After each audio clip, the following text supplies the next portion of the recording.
प्रेक्षकांनो, घरोघरी मातीच्या चुली या मालिकेचा आजचा म्हणजे 6 जानेवारीचा भाग तुम्ही बघत आहात. आजच्या भागात ऐश्वर्या आणि शरूचे खूप भांडणं झालेत. आता सुरुवातीला आपण बघतोय की अवंतिका या सुमित्राबाईंना औषधं देते आणि म्हणते तुमचे औषधं राहिलेत आई घ्यायचे. मग आता या सुमित्राबाई म्हणतात बघ असं आहे हे. ऐश्वर्या स्वतःवर जबाबदारी घेते आणि मलाच आठवण करून द्यावी लागते तिला औषधाची. तू कशी आणलीत बरोबर औषधं? अवंतिका म्हणते अहो आई, आपल्या जानकी बहिणी होत्या तेव्हा सगळं कसं सेट होतं ना. सुमित्राबाई अवंतिकाला म्हणतात अगं अवंतिका, आठवणी राहतात बघ फक्त. तुला माहितीये जानकी आणि मी आम्ही दोघी पहाटे उठून फिरायला जायचो. तिने ना मला असे छान नरम शूज घेतले होते. आता पडलेत धुळखाट. नाही म्हणजे आता कोणी लक्ष देत नाही त्या बुटांकडे. मग अवंतिका म्हणते जानकी वहिनी होत्या तेव्हा सगळं चांगलं होतं, पण आता सगळंच कसं डिस्टर्ब झालं ना आई. तुम्हाला त्रास नाही होत का हे सगळं बघून? तुम्हाला जानकी वहिनीची आठवण येत नाही का हो आई? मग सुमित्राबाई म्हणतात येते ग अवंतिका, खूप आठवण येते, पण या आठवणीसोबत कटू आठवण पण आहे ना. असं वाटतं ग अवंतिका, हे कोडं कधी सुटेल, कधी हे सगळं दूर होईल? अवंतिका म्हणते होतील आई, गैरसमज लवकर दूर होतील आणि नंतर सगळं छान होणार आहे. बरं आई, शरूताई आल्या होत्या ना, अचानक आली पण शरूताई आणि गेली पण, काय झालं, सगळं ठीक आहे ना? मग आता या सुमित्राबाई त्या अवंतिकाला सांगतात की अगं आली होती ती, पण आता अवंतिका म्हणते काय झालं आई, पर्सनल प्रॉब्लेम आहे का काही?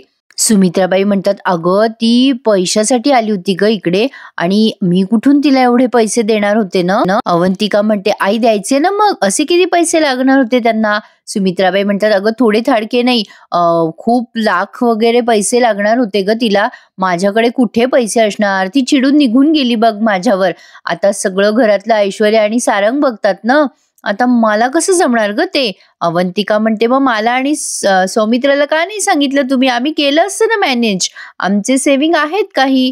मग सुमित्राबाई म्हणतात अगं असं कसं अवंतिका, तुमचा पण संसार आहे, तुमचे तुमचे पैसे तुम्हाला लागणार नाही का? मी शरूला सांगितलंय, बघू नंतर काहीतरी. मग आता अवंतिका म्हणते बरं आई, पण नानांना तुम्ही सांगितलं का हे सगळं?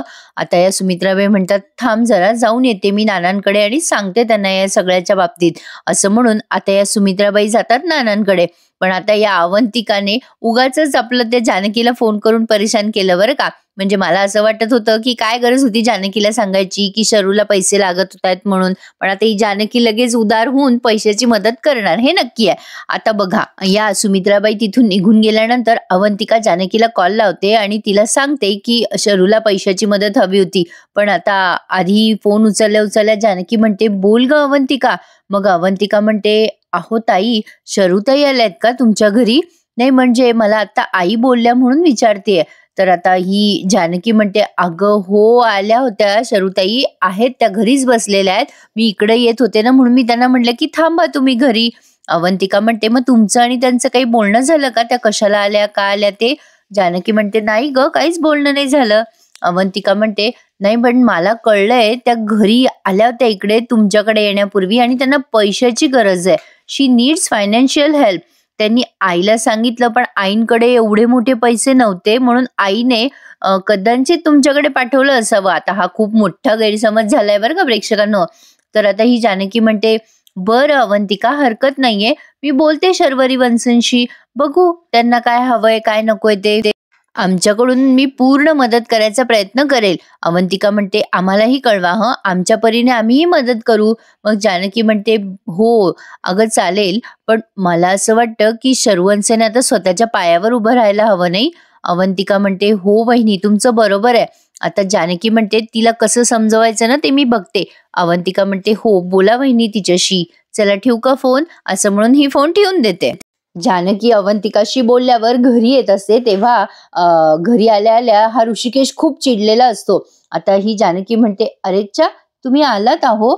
आता जानकी इकडे तिकडे बघायला लागते तेव्हा ऋषिकेश चिडतो आणि जानकीला म्हणतो कोणाला शोधतेस जानकी, तुला काही वाटतं का? अगं त्या शरूच्या भरोशावर तू आपलं घर सोडून गेली होतीस, ही फाईल कपाटात ठेवून गेली होतीस तू, तुला कळतं का काय केलंस जानकी तू? अशी एवढी महत्वाची फाईल उघड्यावर ठेवावी का? शरू एकटी होती घरामध्ये. जानकी म्हणते असं का बोलताय तुम्ही? शर्वरी वंशनी काय आपली फाईल बघितली असेल का? असं काय विचार करताय तुम्ही? बहीण आहे ती तुमची. ऋषिकेश म्हणतो ती बहीण नाहीये माझी. तू प्लीज ह्या विषयावर माझ्याशी वाद घालू नकोस हं जानकी. जानकी म्हणते शांत व्हा ऋषिकेश, इतकं का चिडताय तुम्ही? ऋषिकेश म्हणतो चिडू नको. अगं तुला कळतं का उद्या ऑक्शन आहे, या फाईल मध्ये किती महत्वाच्या गोष्टी आहेत, इतकी मोठी गोष्ट आहे आणि तुला सिरियसनेस नाहीये का कशाचा? जानकी म्हणते असं का बोलताय तुम्ही, मला सिरियसनेस नसेल का ऋषिकेश? अहो या फाईलचं महत्व मला आहे, तुमच्या बरोबरीने मी सुद्धा उभी आहे. अहो मी सुद्धा या फाईलवर काम केलंय ना. ऋषिकेश म्हणतो अगं हो ग, म्हणूनच अशी महत्वाची फाईल वाऱ्यावर सोडून चालली गेलीस का तू त्या शरूच्या भरोशावर? अगं जानकी इतकं काय महत्वाचं काम होतं तुला, फाईल महत्वाची नाही वाटली का तुला? मग आता जानकी म्हणते अहो पण आता ऋषिकेश म्हणतो हे बघ काही करून मला ते टेंडर मिळवायचंच आहे, मला नाही गमवायची आहे तुझ्यामुळे ही संधी. जानकी लक्षात ठेव, शरूचा आणि या टेंडरचा काही संबंध निघाला आणि मला जर हे टेंडर गमवावं लागलं तर जानकी या गोष्टीसाठी फक्त आणि फक्त तू रिस्पॉन्सिबल असशील, तू जबाबदार असशील, लक्षात ठेव. आता ह्या ऋषिकेशला सगळं माहिती आहे प्रेक्षकांनो, त्याचे बहीण भाऊ कसे आहेत काय नाही, पण जानकी उगाच आपल्याला त्याला मोटिवेट करत राहते. असो, जानकीचा उद्देश काही वाईट नाहीये म्हणा. ऋषिकेश चिडतो आणि ती फाईल आता कपाटात ठेवून देतो. पण आता बघा शरूचे आणि ऐश्वर्याचे कसे भांडणं झालेत. आता ही शरयू जेव्हा घरी येते तेव्हा ऐश्वर्या मस्त तिथे कॉफी का काहीतरी पीत बसलेली असते. शरयू आल्या आल्या ऐश्वर्या म्हणते काय शरूताई मस्त काम केलं तुम्ही, काय भारी काम केलं तुम्ही, खुश केलं मला. मग आता काही प्रॉब्लेम तर नाही ना आला असं विचारते ऐश्वर्या शरयूला. तेव्हा शरयू म्हणते नाही प्रॉब्लेम तसा नाही आला, पण दादा आला होता अगं मध्येच आणि त्याने मला विचारलं पण तू इथे काय करतेस वगैरे वगैरे, पण मी काहीतरी थातूर मातूर कारण दिलं आणि तिथून निघाले. पण मला जरा टेन्शन आलंय ग, धाकधूक होते मला, दादाला काही कळलं तर. आता लगेच ऐश्वर्या म्हणते चिलो शरूताई, कोणाला काही कळणार नाही आणि फाईल माझ्या हातात आलीये ना आता, मग कशाला टेन्शन घ्यायचं, हुश. आता असं म्हणून ही ऐश्वर्या तिथून निघून जात असते. पण आता ऐश्वर्या तिथून निघून जात असताना ही शरयू तिचा हात धरते आणि म्हणते ए अगं कुठे चालली आहेस, तू मला या कामाच्या बदल्यात माझे पैसे देणार होतीस ना. मग आता लगेच ऐश्वर्या म्हणते पैसे, कसले पैसे? मग आता शरयू चिडते आणि म्हणते कसले पैसे, काम करून घेतलंस आणि आता पलटतेस का तू? मग ऐश्वर्या म्हणते अहो असं का बोलताय, काय कशाला पलटू मी, किती पैसे पाहिजे तुम्हाला सांगा, मी सारंगला सांगते ट्रान्सफर करायला. मग शरू म्हणते तो का देईल मला पैसे, आपल्या दोघींमध्ये डील झालं होतं ना, मग तूच द्यायचेस पैसे मला आणि उडवा उडवीची उत्तरं देऊ नकोस, पैसे दे मला, थोड्या वेळाने नाही आत्ताच्या आत्ता द्या पैसे मला. मग आता लगेच ऐश्वर्या म्हणते नाहीतर काय, घरच्यांच्या समोर माझ्या नावाने बोंबाबोंब करशील का? मग आता लगेच शरयू म्हणते हो करेल, बोंबाबोंब करेल, माझ्या वाटेनं वाकडी गेलीस ना तर तेही करेल, लक्षात ठेव. मग ऐश्वर्या म्हणते अहो तुम्ही पण अडकाल्यात शरूवंश. मग आता शरयू म्हणते मला नाही फरक पडत ना, अडकले तर अडकले, पण तुला घेऊन डुबणार मी, तुझ्या सांगण्यावरनं मी हे सगळं करते, हे घरच्यांना सांगे ना मी. हा ग लब्बाडे, मला वाटलंच होतं, माझं मन सांगतच होतं की तू माझ्याकडनं चुकीचं काम करून घेतेस, पण मला पैशाची गरज असल्यामुळे माझ्या बुद्धीने ऐकलं नाही, माझं मन मात्र मला खात होतं.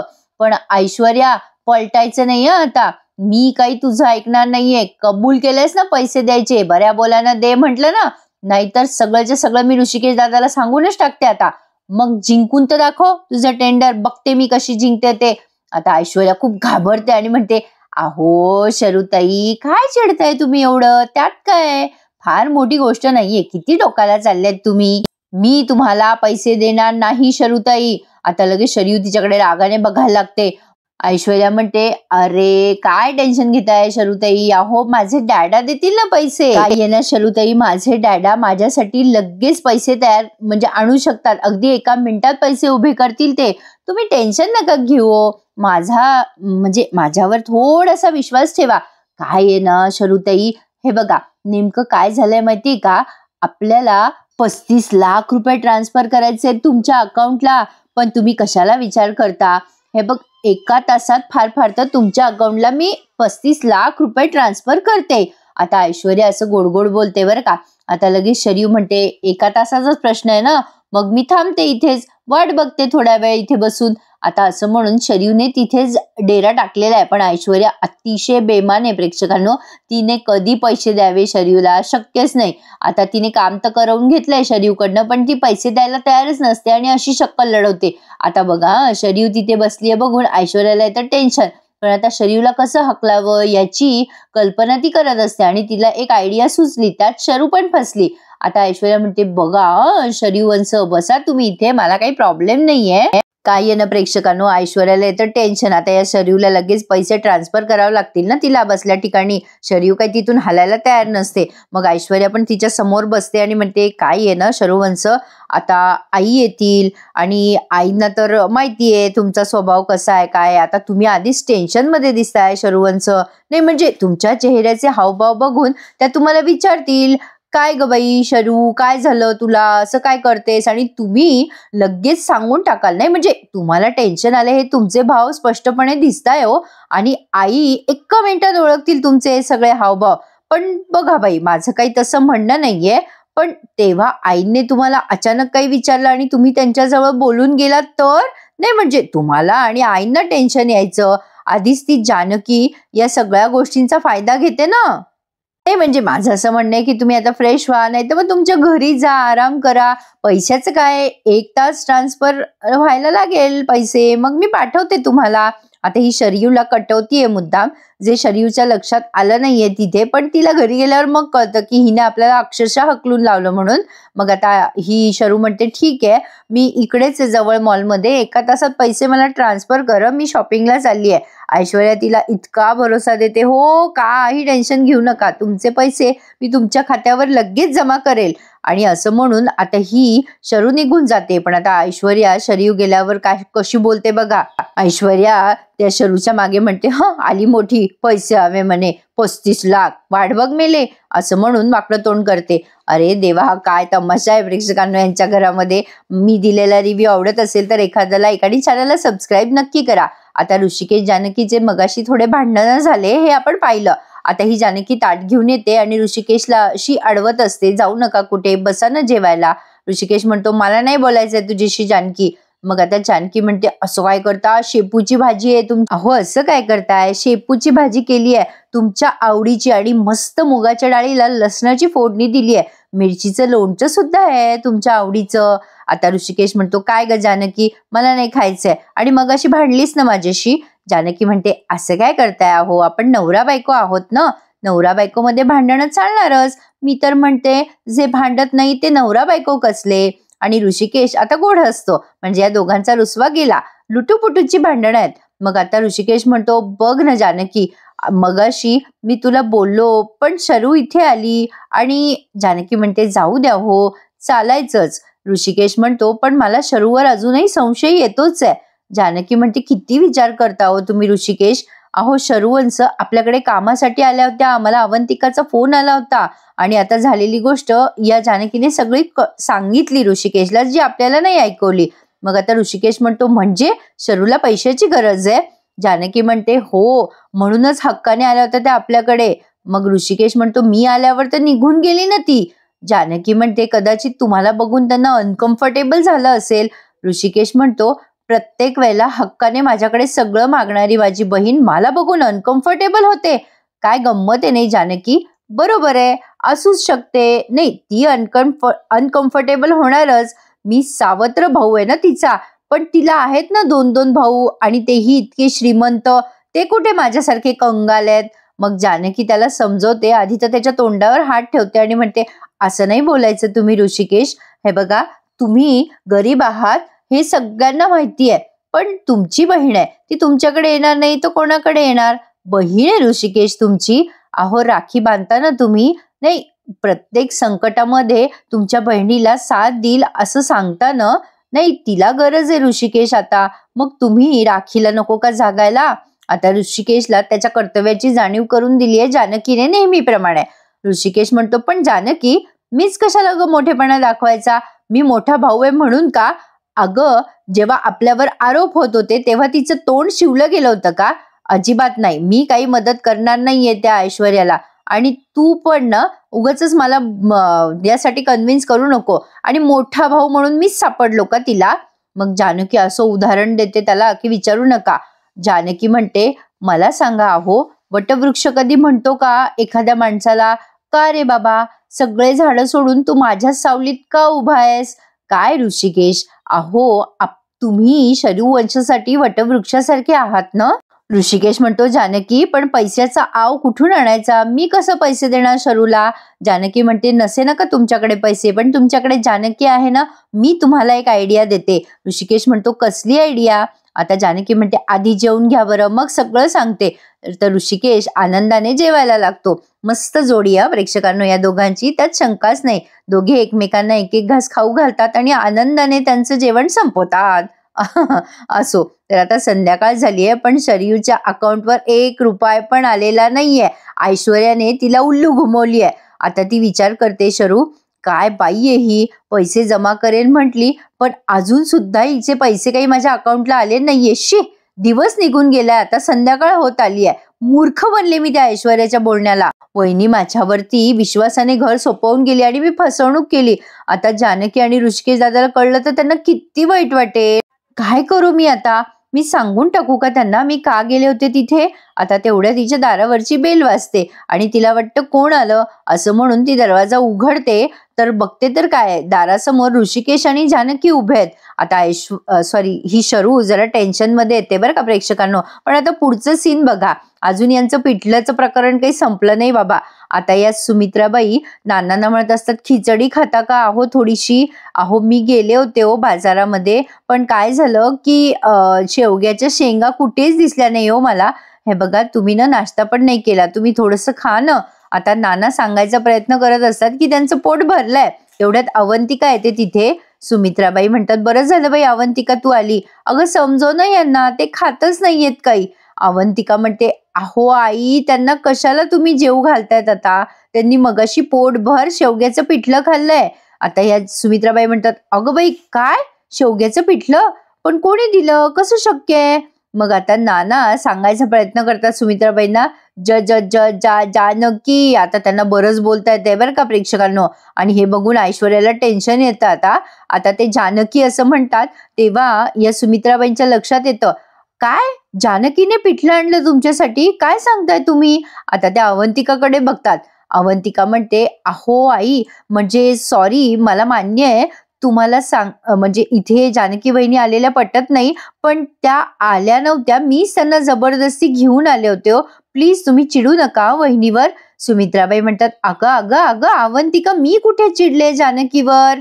अगं मी चिडले नाहीये, उलट मला ह्यांना असं बोलताना बघून आणि यांच्या चेहऱ्यावर पिठलं खाल्ल्याचा जो आनंद आहे ना, तो बघून मला खूप भारी वाटतंय. अगं अवंतिका, पण हे सगळं कसं घडलं ते तरी सांग मला. मग अवंतिका सगळं सांगते की ऐश्वर्याने कसे नूडल्स केले आणि नेमकं त्याच वेळेला आम्हाला पण पिठलं करायचं होतं, पण किचन मध्ये जाता आलं नाही, म्हणून मग जानकी वहिनीला फोन केला आणि असं असं ते पिठलं त्या नानांच्या पोटात गेलं. आई, त्या ऐश्वर्याने सगळा गोंधळ घातला होता बघा तिथे त्या नूडल्सचा गॅसच्या ओट्यावर. पण बरं झालं वहिनींचा वेळेवर फोन आला. पण तुम्हाला सांगू का, म्हणजे पिठलं वहिनीने फक्त नानांसाठी नाही, अख्ख्या घरासाठी करून पाठवलंय.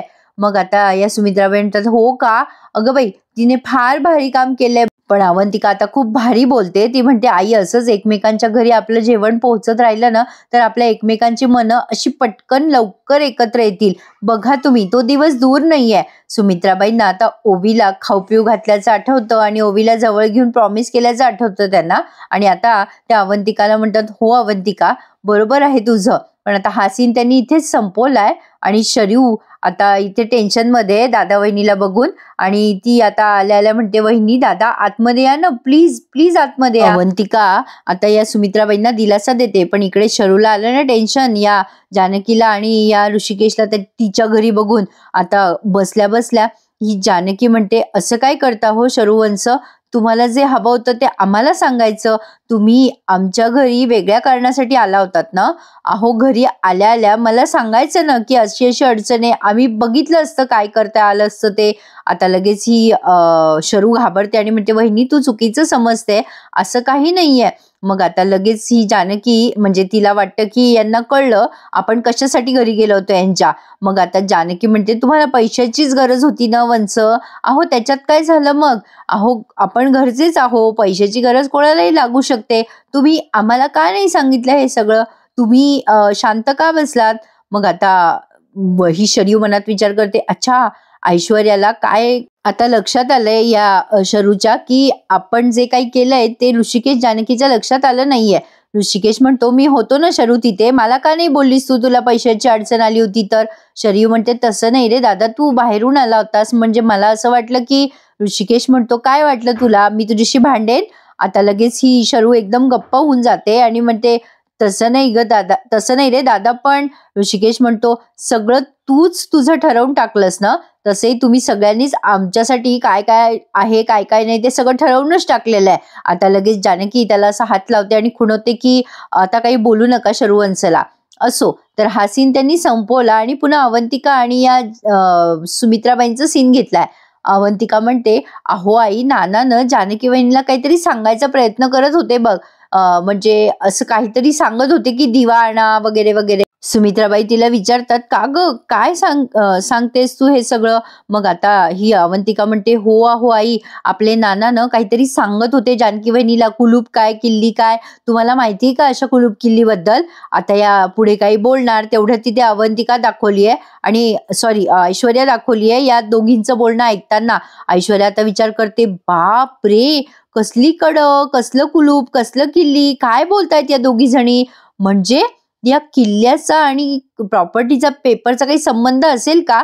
कसलं आहे हे सगळं, काय आहे, काय बडबड करताय कोणाच ठाऊक या बाया. आता ऐश्वर्याच्या लक्षात येतं, अरे देवा, हा म्हातारा आज बोलला. हा असं थोडं थोडं EMI मध्ये बोलतो. आता EMI म्हणजे काय, बँकेचे हप्ते असतात ना, त्याचा तो तिने EMI काढलाय आणि आता ऐश्वर्या म्हणते, बँकेच्या EMI सारखं थोडं थोडं बोलतो हा. नाही नाही नाही नाही, काही झालं ना तर याची वाचा परत नाही आली पाहिजे. आता बघा प्रेक्षकांनो, ऐश्वर्या पुन्हा एकदा मनामध्ये खूप विचित्र विचार करते. आता विचार करते ऐश्वर्या, मला तर आता सध्या फोकस करायचा आहे त्या ऑप्शनवर. किती मला महत्वाची कामं आहेत, पण हा सारंग काही कामाचा नाहीये. आता ती वैतागते त्या सारंगवर. आता प्रेक्षकांनो, हा भाग त्यांनी इथेच संपवलाय. आता पुढच्या भागामध्ये आपण बघणार, प्रोमो मध्ये बघा, ऐश्वर्या सारंगला विचारायचा प्रयत्न करते, कुलूप किल्ली या बाबतीत तुम्हाला काही माहितीये का सारंग? सारंग म्हणतो, नाही, मला काही माहिती नाही या बाबतीत. आणि ऐश्वर्याला अजून तरी काही कळलं नाहीये. आणि इकडे ही जानकी ऋषिकेशला विचारत असते, अहो कुलूप किल्ली नाही म्हणजे तुमचं कडं त्यावरती काही लिहिलेलं होतं का हो, आठवतं का तुम्हाला? आता ही मध्येच ओवी येते आणि म्हणते, मला माहितीये ना काय लिहिलेलं होतं. काय वाटतं प्रेक्षकांना, तुम्हाला ओवीला कळेल का कड्यावरती कसला कोड लिहिलेला होता तो? मजा येणार आहे पुढचे सगळे भाग बघायला. आजचा भाग कसा वाटला मला कमेंट करून नक्की कळवा हं. आणि आवडल्यास आपल्या चॅनलला लाईक, शेअर आणि सबस्क्राईब करायला विसरू नका प्लीज. धन्यवाद.